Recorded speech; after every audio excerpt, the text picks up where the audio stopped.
Hello everyone, welcome back. இன்னைக்கு நம்ம பார்க்க போகிறது ஒரு dessert recipe. Yes, caramelised biscuit pudding recipe தான். ஸோ இந்த ரெசிபிக்கான தேவையான பொருட்கள் என்னென்னா 6 முட்டை, 18 பிஸ்கெட்ஸ், மேரி பிஸ்கெட்ஸ் வேணும், 1/2 லிட்டர் பால் வேணும், 1/2 cup sugar plus 1/2 cup sugar வந்து கேரமலைஸ் பண்ணுறதுக்காக வேணும்.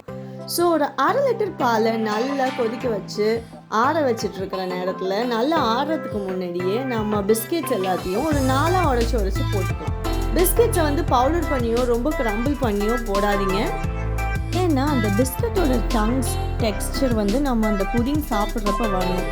ரொம்ப அதை வந்து பவுடர் ஆக்கி போட்டு அந்த மாதிரி கலக்கணுன்னா அது களி மாதிரி ஆகிடும். ஸோ இதை உடச்சி போட்டுட்டு கொஞ்சம் நேரம் விட்டோன்னா நம்ம அந்த பிஸ்கெட் வந்து ஊறிடும். ஊறின அப்புறம் லைட்டாக விஸ்க் வச்சு லைட்டாக அதை ஸ்வர்ல் பண்ணி விட்டுருங்க, மிக்ஸ் பண்ண வேண்டாம். இது ஒரு பக்கம் வச்சுட்டு நம்ம இந்த எக்ஸை வந்து நம்ம மிக்ஸி ஜாரில் போட்டு அடித்து எடுத்துக்கலாம். இப்போ எக்ஸோட கணக்கு என்னென்னா, எக்ஸ் வந்து இப்போது 6 எக் எடுத்துருக்கோம். ஒரு எக்குக்கு 3 பிஸ்கெட்டுங்கிற கணக்கு வச்சுக்கோங்க. ஸோ நம்பர் ஆஃப் எக்ஸை நீங்கள் இன்க்ரீஸ் பண்ணிங்கன்னா நம்பர் ஆஃப் பிஸ்கெட்ஸையும் சுகரையும் நீங்கள் இன்க்ரீஸ் பண்ணிக்கலாம். இந்த மாதிரி பண்ணுறப்ப நீங்கள் குவான்டிட்டியை மல்டிப்ளை பண்ணுறப்போ உங்களுக்கு ஈஸியாக இருக்கும்.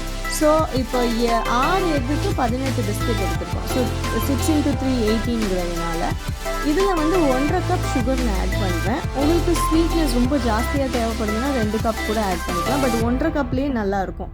இன்னொரு 1/2 கப் வந்து நான் அதை கேரமலைஸ் பண்ணுறதுக்காக எடுத்து வச்சுருக்கேன். ஸோ இதை நல்லா மிக்சியில் பிளெண்ட் பண்ணி எடுத்துகிட்டு அதை நம்ம ஸ்ட்ரெயின் பண்ணி எடுத்துக்கலாம். ஸ்ட்ரெயின் பண்ணுறப்போ அந்த எக்ஸ்ட்ரா அந்த கவுச்சி லேயர்னு ஒன்று போவோம்னு சொல்லுவாங்க, அதனால் நம்ம ஸ்ட்ரெயின் பண்ணி எடுத்துக்கலாம்.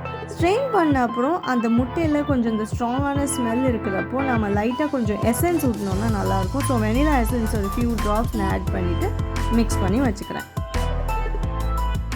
ஸோ இந்த முட்டை மிக்சர் ஒரு பக்கம், பிஸ்கெட் அண்ட் மில்க் மிக்சர் ஒரு பக்கம் வச்சுட்டு நம்ம அலுமினியம் டின்ஸ் நான் எடுத்திருக்கேன். 2 டின் எடுத்திருக்கேன் இந்த குவான்டிட்டிக்கு. ஸோ அந்த டின்னில் வந்து சுகர் ஸ்ப்ரிங்கிள் பண்ணி கேரமலைஸ் பண்ண போகிறேன். ஸோ இந்த ஸ்டேஜ் வந்து ரொம்ப இம்பார்ட்டண்ட். சுகர் வந்து அந்த சர்ஃபேஸ் ஃபுல்லாக பரவிடுற மாதிரி ஸ்ப்ரிங்கிள் பண்ணிக்கணும். அண்ட் இதை பக்கத்துலேயே இருந்து வாட்ச் பண்ணணும். இல்லைன்னா அந்த சுகர் பர்ன் ஆயிடுச்சுன்னா அந்த புடிங்கை வந்து அந்த பர்ன்ட் கேரமல் லேயரில் நம்ம ஸ்டீம் பண்ணுறப்போ அந்த புடிங் ஃபுல்லாக பர்ன் ஸ்மெல் வரும். பட் ஆனால் நம்மளுக்கு வந்து அந்த சுகர் மெல்ட் ஆகி கோல்டன் ப்ரௌன் கலர் வர வரைக்கும் நம்ம வெயிட் பண்ணணும். அதுக்கு அடுத்த ஸ்டேஜ் வந்து பர்ன்ட் ப்ரௌன் வரும், அது வரக்கூடாது. இப்போ நானே பார்த்தீங்கன்னா கொஞ்சம் கம்மியாக ஸ்ப்ரிங்கிள் பண்ணியிருக்கேன். ஸோ அந்த சர்ஃபேஸ் இல்லாமல் கொஞ்சமாக இருக்குது பாருங்கள், மெல்ட் ஆகணும். ஸோ அந்த மாதிரி இருந்துச்சுன்னா நீங்கள் இன்னும் கொஞ்சம் சுகர் வந்து இது மெல்ட் ஆகணுன்னு மேலே போட்டு அதை அப்படியே ஸ்வர்ல் பண்ணிக்கலாம். ஸோ இந்த மாதிரி கோல்டன் ப்ரௌன் கலர் நம்ம அரைவ் பண்ணிட்டோன்னா நம்ம மெல்ட் ஆன சுகரை ஃபுல்லாக ஸ்வர்ல் பண்ணி எல்லா சர்ஃபேஸ்லேயும் பரப்பிக்கலாம்.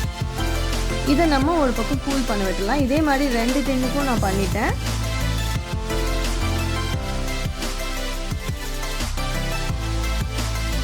இது கூலாகிட்டு இருக்கிற நேரத்தில் ஜஸ்ட் பிஃபோர் ஸ்டீமிங் நம்ம அந்த பிஸ்கெட் மில்க் மிக்ஸ்சரையும் எக் மிக்ஸ்சரையும் ஒன்றா கலந்துக்கலாம். இது கலக்கிறப்பவும் அந்த சங்க்ஸ் வந்து டிஸ்டர்ப் ஆகாமல் பார்த்துக்கோங்க. இது முன்னாடியே நீங்கள் கலந்து வைக்கக்கூடாது. ஸ்டீம் பண்ணுறதுக்கு ஒரு ஃபியூ மினிட்ஸ் முன்னாடி தான் நம்ம பண்ணோம். ஸோ அந்த கேரமல் லேயர் ஃபுல்லாக கூல் டவுன் ஆகிடுச்சு. இதில் வந்து நான் அந்த 2ஆக பிரித்து ஒரு 2 டின்லேயும் அந்த பிஸ்கெட் மிக்ஸ்சரை நான் போர் பண்ணிக்கிறேன்.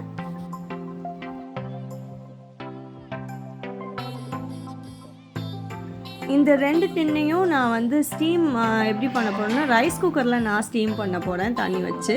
பட் உங்கள்கிட்ட ரைஸ் குக்கர் இல்லைன்னா நீங்கள் ப்ரெஷர் குக்கர்லேயோ இல்லை இட்லி ஸ்டீமர் அந்த மாதிரி எந்த ஒரு டைப் ஆஃப் ஸ்டீமிங் இதுலேயுமே நீங்கள் வந்து ஸ்டீம் பண்ணிக்கலாம். இதை நீங்கள் ஸ்டீம் பண்ணின அப்புறம் அதை நீங்கள் பிளேட்டில் வச்சு கவுத்து எடுத்துட்டிங்கன்னா அந்த கேரமல் புடிங் ஈஸியாக ரெடி ஆகிடும். ஸோ நான் இப்போ ரைஸ் குக்கரில் தண்ணி வச்சுட்டு ஸ்டாண்ட் வச்சுட்டு அந்த 2 லேயர் ஆஃப் டின்ஸையும் ஒரே இதில் வச்சு அப்படியே நான் ஸ்டீம் பண்ணி எடுத்துக்க போகிறேன்.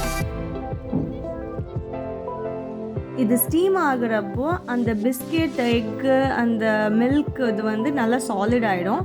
கேரமல் வந்து அப்படியே மெல்ட் ஆகி அதை அப்படியே கிளேஸ் பண்ணிடும். ஸோ இந்த மாதிரி ஒரு லுக்கில் வரும். ஸோ பியூட்டிஃபுல்லான இந்த டேஸ்டியான நல்ல ஒரு ஸ்மெல் உள்ள ரெசிபி வந்து ஈஸியாக வீட்லேயே அவைலபிளான இன்க்ரீடியன்ஸோடு நம்ம செஞ்சிடலாம். ஸோ பால் எல்லார் வீட்லேயுமே இருக்கும், எக்ஸ் எல்லார் வீட்லேயுமே இருக்கும், மேரி பிஸ்கெட் எல்லார் வீட்லேயும் இருக்கும், அண்ட் சுகர் அவ்வளோதான். இந்த 4 இன்க்ரீடியன்ட்ஸ் வச்சு ஈஸியாக டேஸ்டியாக ஒரு ரிச்சான டெசர்ட்டை நீங்கள் பண்ணி வீட்டில் கொடுத்து அசத்தலாம்.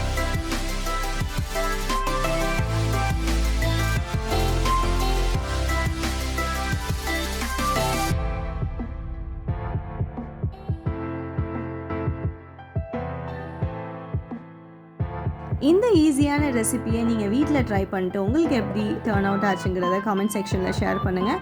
லைக் பண்ணுங்கள், ஷேர் பண்ணுங்கள், சேனலை சப்ஸ்கிரைப் பண்ணுங்கள். Until then, bye bye.